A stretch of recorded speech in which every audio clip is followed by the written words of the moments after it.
वीर जिजामाता उद्यान या ठिकाणी प्राण्यांना उन्हापासून संरक्षण व्हावं, गरमीपासून संरक्षण व्हावं यासाठी विशेष असं नियोजन केलं जात आहे। आपल्यासोबत वीर जिजामाता उद्यानचे जीवशास्त्रज्ञ डॉक्टर अभिषेक साटम आहेत। आपण थेट त्यांच्याकडे जाऊया आणि जाणून घेऊया की नेमकं कशा प्रकारचं हे नियोजन केलं जातं जेणेकरून प्राण्यांना उन्हापासून संरक्षण व्हावं। मुळात पूर्वीचं जे प्राणी संग्रहालय होतं कसं सिमेंट कॉन्क्रीटचं फ्लोरिंग होतं किंवा केज सिस्टम होतं। आता तुम्ही बघू शकता सगळं नैसर्गिक अधिवास आहे, म्हणजे नॅचरलिस्टिक हॅबिटॅट। त्यांना लागणारं गवत, त्यांना लागणारी झाडं, वेगवेगळ्या प्रकारची गवती चहा, पुदिना अशी वेगवेगळी झाडं, गवत इथे सगळं लावलेलं असल्यामुळे मुळातच थंडावा असतो। त्याच्यावर सकाळी पाणी मारलं जातं।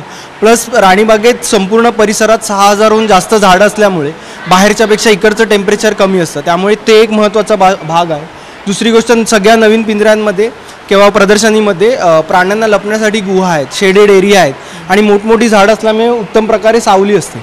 आणि आता जसा उन्हाळा वाढतोय तसं जे काही शाकाहारी प्राणी आहेत त्यांना आपण फ्रूट पॉप्सिकल देतो, म्हणजे बर्फाचे केक बनवून त्यांना देतो किंवा ह्या प्राण्यांना थंड गोष्टी आपण देतो जेणेकरून उन्हाचा त्रास आपल्याला कमी करता येईल। अभिषेक, इथं दृश्यांमध्ये पाहतोय, माझे कॅमेरा पर्सन यांना दाखवायचं, तिथे एक लेपर्ड आहे, बिबट्या आहे जो चिकन खातोय। या जे नॉन व्हेजिटेरियन आहेत त्यांच्यासाठी कसं काय असतं एकंदर नियोजन? जसं हे एक महत्त्वाची ॲक्टिव्हिटी आहे ज्याला आम्ही एनरिचमेंट ॲक्टिव्हिटी म्हणतो, कारण जंगलात जसे प्राणी बिहेव करतात तसं सेम बिहेवियर त्यांचं प्राणी संग्रहालयात पण बघायला मिळतं। म्हणून आपण त्यांचं खाद्य झाडावर किंवा वेगवेगळ्या ठिकाणी लपून ठेवतो आणि त्याचा वास घेऊन ते आपलं खाद्य शोधण्याचा प्रयत्न करतात। आणि ज्या गोष्टी आपण जंगलात जाऊन पाहणं थोडंसं कठीण असतं ते तुम्ही प्राणी संग्रहालयात येऊन बघू शकता।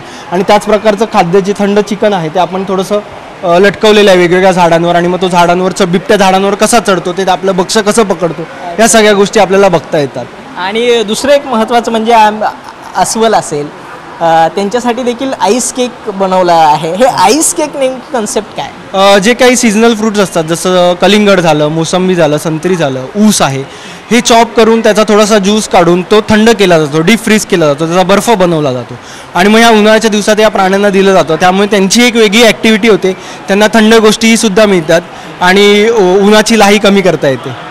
की जर पाहिलं तरी जसा प्रत्येक व्यक्ती जो आहे तो उन्हापासून संरक्षण व्हावं यासाठी लिंबू सरबत पितो, थंड पेय पितो जेणेकरून अंगाची लाही कमी व्हावी, मात्र प्राण्यांना देखील असं संरक्षण मिळावं यासाठी देखील वीर जिजामाता उद्यान जे आहे ते अशा प्रकारचं नियोजन करते। कॅमेरा पर्सन नरसिंगसह विशाल सोने, झी 24 तास, मुंबई।